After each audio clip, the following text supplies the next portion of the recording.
DiCamillo. Kyle candidate for BS in Physics. Candidate for BS in Mathematics. Title of his talk is The Fabrication and Characterization of Graphene. So, I'd like to start off with kind of reviewing a little bit of what Charles talked about.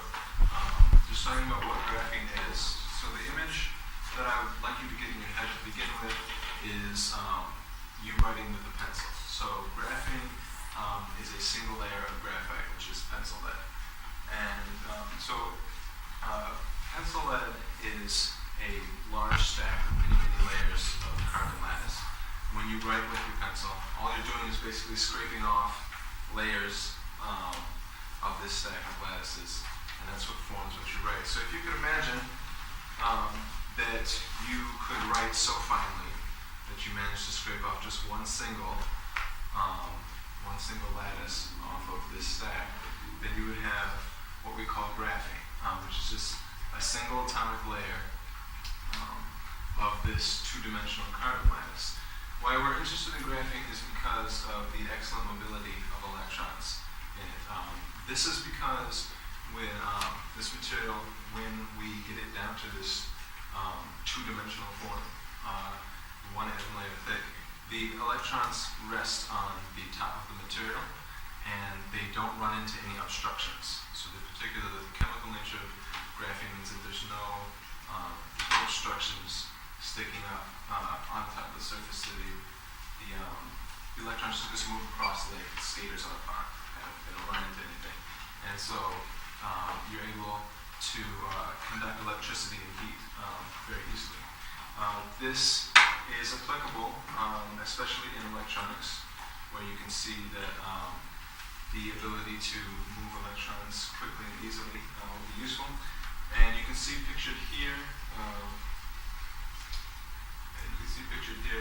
an example of kind of the type of devices we make with graphene. Simply a sample between a source and a drain, usually with some type of backgate line underneath it.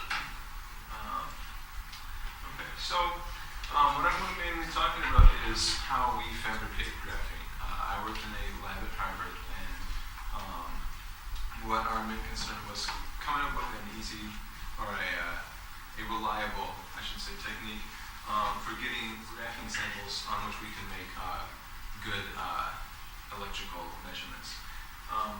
Graphene is very difficult to find because it's simply an atom layer thick.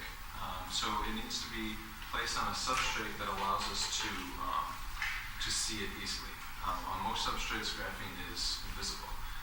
So what we've done is, and what most people working with graphene will do, is place it on silicon dioxide. So you will have a layer of silicon dioxide, usually on top of a silicon wafer backing. The differences in the indexes of refraction between this silicon dioxide layer and the wafer backing cause a very high optical contrast. And what that allows you to do is you can see very clearly the difference between 1, 2, 3, and so on layers. And the only issue here is that silicon dioxide is a very rough material, both physically and electrically. So it hurts the mobility of electrons, which is what we're interested in graphene. So while this allows us to find samples easily, it doesn't allow us to make good electrical measurements because the main characteristic we're interested in is compromised when the sample is resting on this material. In industry and in academic research, people have looked for new techniques to create graphene samples where the mobility isn't hurt by the substrate that we place it on. A common technique that's been used in the past is to suspend graphene, which simply means that you create a small hole in your substrate and then you place your graphene sample over top of this hole. So that the edges of your sample are resting on the substrate, but there is a small portion of your substrate that is simply suspended over a vacuum. And in this way, there's no material underneath it to interfere with it. Now, we wanted to explore a different technique than suspending graphene because of the difficulty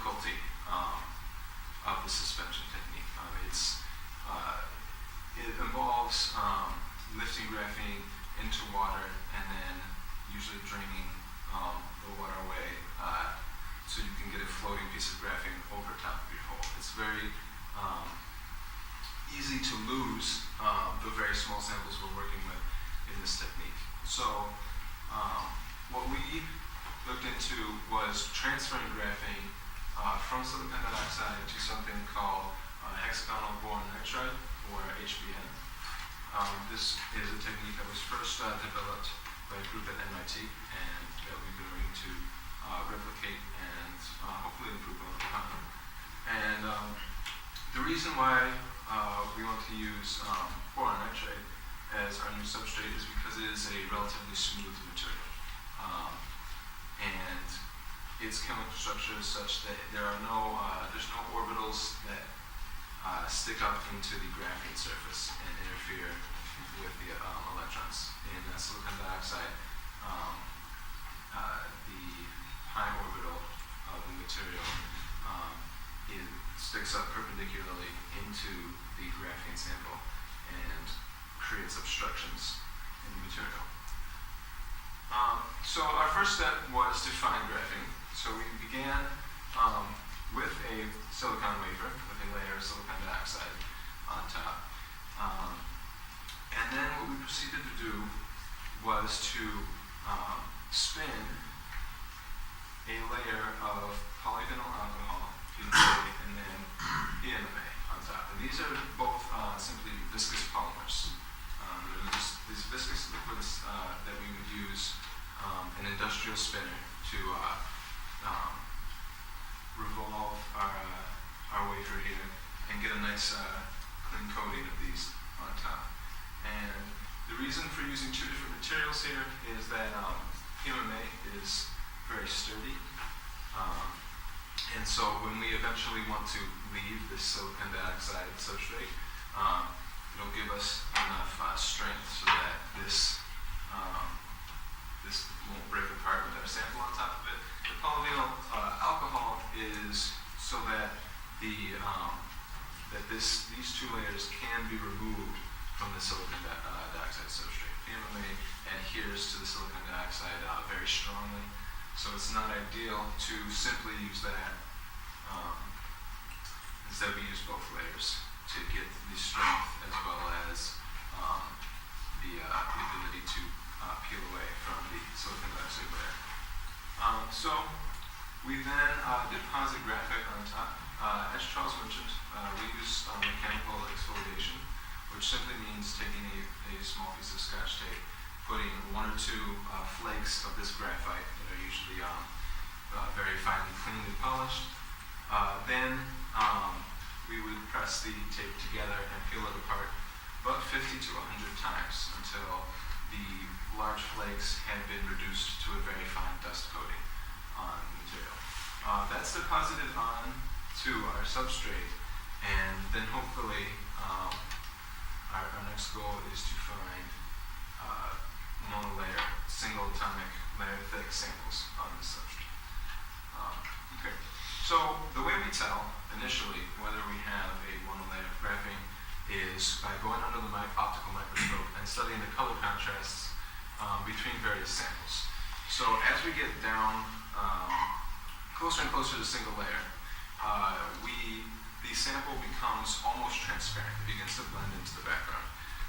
So this is a sample that I found this past summer in the lab that illustrates pretty well the differences between the layers.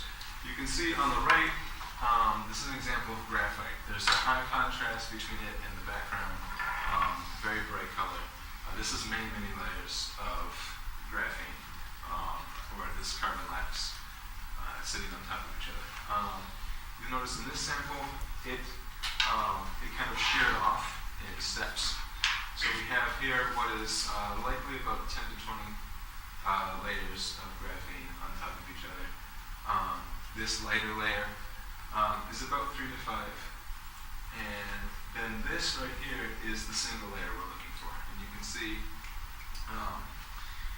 see how it almost blends in to the background. So this is probably the biggest difficulty in working with graphene is being able to find and identify these samples simply because they're so close to blend into the background. Here, there is kind of a greenish tint to everything, and that's because we're working on top of that polyvinyl alcohol. And this is one of the challenges of our project was the fact that the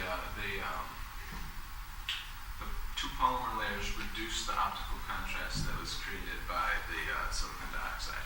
So it made it very hard to find clear, easily seen samples. So once we've found something under the optical microscope that we think might be graphene, our next step is to confirm it, because obviously our eyes aren't always 100% correct. So what we move to next is to use something called Raman spectroscopy to confirm that the material is indeed single layered. What Raman spectroscopy is simply a device that shines a laser into our material.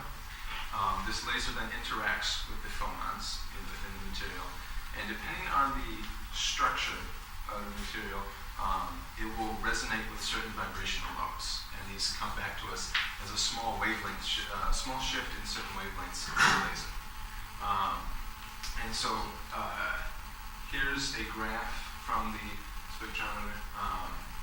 Over here you can see the intensity of the returning wavelengths, and here is kind of the wave number of the wavelengths that have been changed relative to the initial laser wavelength. So in graphite, this is what the spectrum looks like. These are the two peaks that we look at that tell us it's graphite. And the fact that this peak on the left is higher is what tells us we have multiple layers of graphene. As we get lower down, this is about 3 layers of graphene. The two peaks become closer. 2 layers, the peaks are about even. And then we know very clearly when we're down to a single layer, because there's a large shift in the graph, this peak becomes much, much smaller, about half the size of this peak, which is dramatically different than what we see in even double or triple layer. So now once we have found a sample of graphene and confirmed that it is indeed single layered, our next goal was to transfer it to our hexagonal boron nitride substrate. So this is where the use of the polymer came in handy. We would attach a fixed tape to the outside of the sample, and then use that to peel away the polymer layer. This would be then placed on a backing of tape with a washer in between, basically to give the sample a little bit of structure, since it's lying on a very flexible polymer substrate at that time. This was then placed into a machine called a flip chip bonder, which basically just allowed us to reverse the orientation of the sample, flip it upside down. We could then place a sample of boron nitride underneath the sample. The flip chip bonder allows us to optically align the two with a split camera, and then bring them together and apply heat and pressure to affix the graphene to the boron nitride while separating it from the polymer. So here on the right you can see a sample that was made with a piece of graphene here, and here's a piece of graphite that came with it that were transferred onto this larger sample of boron nitride. Over here is an example of what graphene and graphite looks like when it's simply lying on polymer. This is on polymer with nothing underneath it now. And this is why we begin on silicon dioxide as our substrate, because as you can see now, it's very hard to identify anything on this polymer. The optical contrast, once we've peeled it away, has been pretty lost. You can't really see monolayer samples anymore, except as kind of a faint shadow. Alright. So, finally, I'd like to say, well, once we had samples like that on boron nitride, the goals of the project turned to basically making electrical measurements. Using photolithography, we worked to place the gold leads, like these in the picture, on our samples to shape them, and that allowed us to make measurements, for example, like a Hall bar, which basically just measures the electrical properties and allows us to confirm once again that it's graphene. And then finally, the ultimate goal of the project is to create a sample where we can image the capacitance of graphene across an entire sample.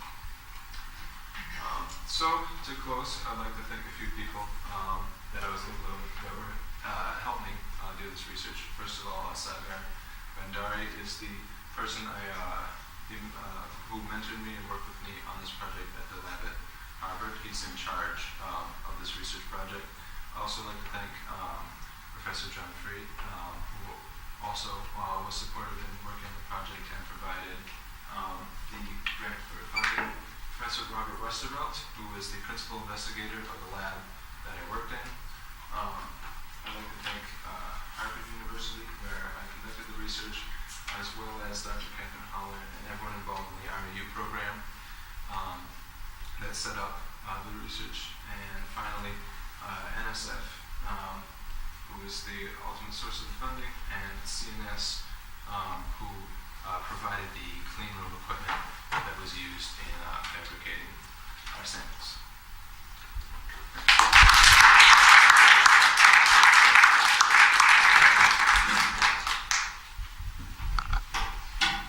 Questions? Yes. I noticed you had, for a lot of the cross-sectional pictures that you had, they're not pictures, but the little cartoon things you had the widths of the different things, but you didn't have it for graphene. I was just wondering what the average width was for a little thing graphene. For graphene, it's probably like a few nanometers. Yeah, we did take measurements on it's like a sample of graphite, I think I found was about 10 nanometers or so thick. When you get down to graphene, you're talking about like an angstrom. Like you're talking about, because you're just talking about the one atomic layer. Yeah, 1 nanometer, that's right. So it's basically how many atomic layers you have is how many nanometers. Okay. Thick it is. The reason, I can actually explain that a little bit better. The reason why I had these lengths picked out, labeled here, is because it was found that about a 300 nanometer distance from the silicon wafer backing is what gets you kind of in the right color range to be able to see things clearly. If you're too far away or too close, you end up with those single layer samples looking just transparent, like you can't, they become invisible, basically. Thank you. Jingle?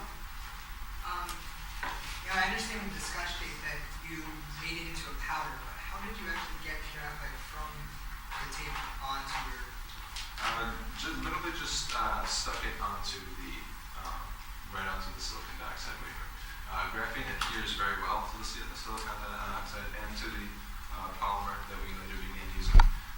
So once we have this, we just would take that piece of tape and touch it on top of the polymer, and then peel it away. Some things we had to work through with that is it's important to kind of learn to identify, because you don't end up using the whole piece of tape, you gotta look for which areas need to be the best spread out, and then where things look like they've been torn up to the smallest degree. And then the tricky part with the polymer here is making sure that when we peeled off the tape, we didn't peel off the polymer as well with it, which then defeats the purpose.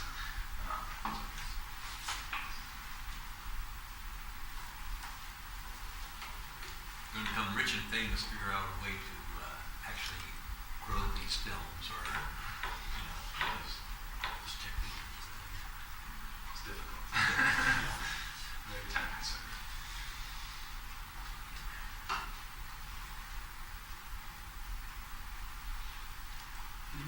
questions?